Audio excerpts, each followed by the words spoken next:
لگ رہا ہے آپ لوگوں کی کانوں تک میری آواز نہیں گئی ہے. السلام علیکم. چرخی والوں کو 2 بار سلام کرنا پڑتا ہے. بہرحال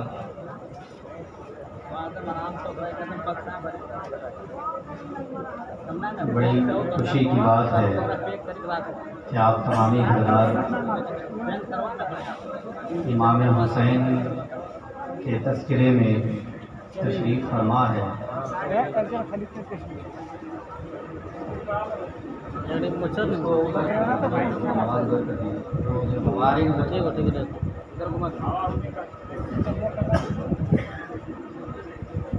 نحمده ونصلي على رسوله الكريم أما بعد فأعوذ بالله من الشيطان الرجيم بسم الله الرحمن الرحيم.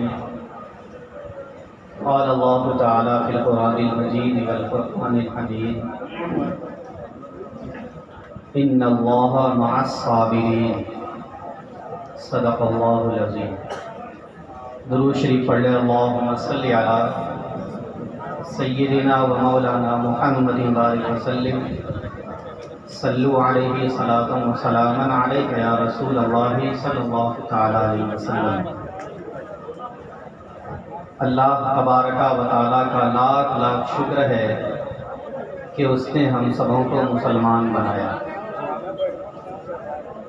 ساتھ ہی ساتھ یہ بھی بہت بڑا احسان ہے کہ اس نے ہم سبوں کو مصطفیٰ جان رحمت صلی اللہ تعالیٰ علیہ وسلم کی امت میں پیدا فرمایا.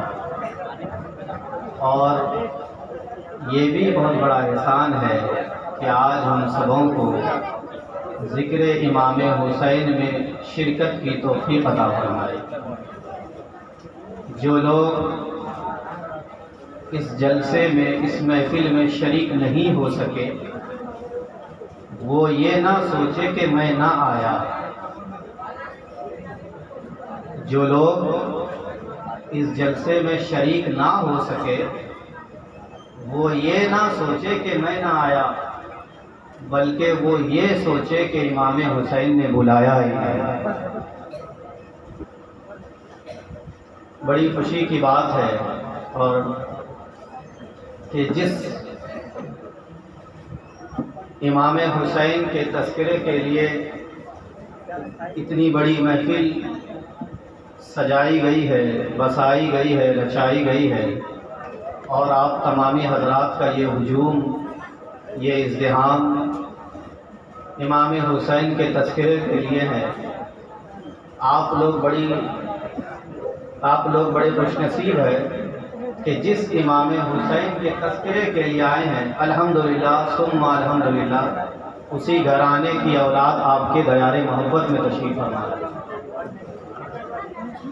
اس لیے اسٹیج پر جتنے بھی علماء ہیں وہ جب بھی بیان کریں گے تو کہیں گے امام حسین یہ تھے، امام حسین ایسے تھے.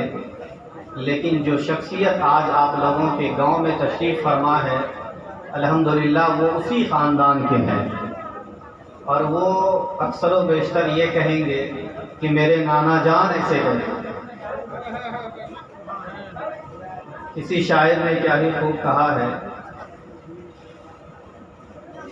کہ قتل حسین اصل میں مرگ یزید ہے.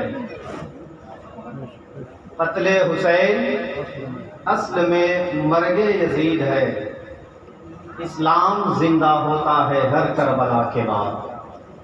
اسلام زندہ ہوتا ہے ہر کربلا کے بعد.